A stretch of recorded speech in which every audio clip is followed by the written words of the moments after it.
के दांत ही फूटे हैं, गेहूं की बाली किसान को करनी है और रखवाली। धूप में तपकर उसे कुंदन करना है, वह तपती भूमि का मुंडन करना है। छांट कर गेहूं भूसा अलग करना है, स्वयं का और पशु का पेट भरना है। नमस्कार बच्चों, मैं निधि अग्रवाल आज आपको नागार्जुन की कविता फसल के बारे में बताऊंगी। बच्चों, नागार्जुन जी की कविता यह दंतुरित मुस्कान हम पढ़ चुके हैं और आशा करती हूँ आपको पूरी तरह समझ में भी आ गई होगी। आज हम पढ़ेंगे कविता फसल, जिसे लिखा है नागार्जुन ने। कवि नागार्जुन फसल को प्रकृति एवं मनुष्य के श्रम का प्रतिफल मानते हैं। कवि का मानना है कि फसल कोई एक या दो नदियों के जल से नहीं, बल्कि अनेकों नदियों के जल से उत्पन्न होती है। अतः फसल को उगाने में जल की अत्यंत महत्वपूर्ण भूमिका है। नदियों का जल अपने जादू से फसलों को सींचता है। फसल के फलने फूलने में एक दो लोगों का नहीं, अपितु लाखों करोड़ों लोगों के हाथ का स्पर्श होता है, जो इसे गरिमा प्रदान करता है। अर्थात करोड़ों श्रमिकों के श्रम का फल है फसल।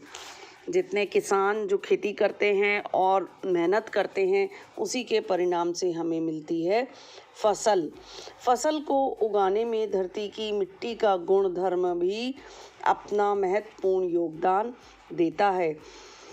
अब जैसे नदी के लिए कहा था, इसी तरह एक नहीं हजारों खेतों की मिट्टी में फसल फलती फूलती है और उसके उगने में अनेकों किसान मिट्टी का उपजाऊ गुण, नदियों का जल, सभी अपना अपना योगदान देते हैं।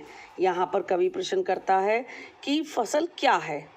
बच्चों, वैसे तो आप सब भी जानते हैं, जब फसल को देखते हैं तो एकदम चेहरे पे मुस्कुराहट सी आ जाती है और सभी बच्चे जानते हैं कि फसल क्या है। लेकिन यहाँ कवि स्वयं को क्या उत्तर देता है कि फसल तो नदियों के जल का जादू है, मनुष्य के स्पर्श की महिमा, अर्थात श्रमिकों और किसानों की मेहनत का फल है। फसल के रूप में मनुष्य के श्रम की गरिमा, महानता की प्रशंसा की गई है। फसल मटमैली, काली तथा चंदन जैसी सुगंधित मिट्टी के गुणों का फल है, क्योंकि इसी मिट्टी के गुण धरती को उपजाऊ बनाकर फसल को विकसित करने तथा फलने फूलने में मदद करते हैं। फसल के उगने में सूरज की किरणों, धूप, हवा की थिरकन और नमी का भी बहुत बड़ा योगदान होता है। सूरज की किरणों का रूपांतरण ही भोजन के रूप में फसल बनकर संचित होता है। इसी से वह आगे बढ़ती है, विकसित होती है। इसी प्रकार हवा के स्पर्श से फसलें अपना संकोच त्याग कर फलने फूलने लगती हैं।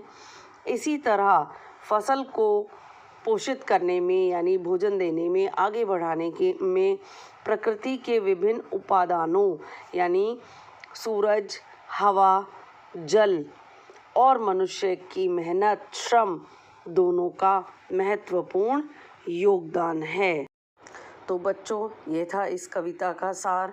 यह कविता सरल, सहज एवं स्वाभाविक भाषा में लिखी गई है।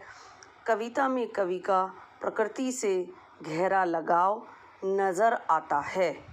अब प्रस्तुत हैं इस कविता के MCQ प्रश्न, जिसे हम हिंदी में बहुविकल्पीय प्रश्न कहते हैं। प्रश्न नंबर 1, फसल कविता के कवि कौन हैं? आप सब तो जानते ही हैं, ऋतुराज, नागार्जुन, देव, इसमें से कोई नहीं। प्रश्न नंबर 2, फसल क्या है? प्रकृति एवं मनुष्य के श्रम का प्रतिफल, मनुष्य के श्रम का प्रतिफल, प्रकृति के उपादानों का प्रतिफल, या इसमें से कोई नहीं। प्रश्न नंबर 3, लाख लाख कोटि कोटि और हजार हजार में कौन सा अलंकार है? उपमा अलंकार, अनुप्रास अलंकार, पुनरुक्ति प्रकाश अलंकार, या इसमें से कोई नहीं। प्रश्न नंबर 4, रूपांतर शब्द का अर्थ बताइए। परिवर्तित होना, लहलहाना, महिमा या इसमें से कोई नहीं। प्रश्न नंबर 5, कवि ने फसल को किसके हाथों के स्पर्श की गरिमा कहा है? परिश्रमी किसानों के हाथों के स्पर्श को, मजदूरों के हाथों के स्पर्श को, उपर्युक्त दोनों या इनमें से कोई नहीं। प्रश्न नंबर 6, फसल उगाने के लिए कौन कौन से तत्व आवश्यक हैं?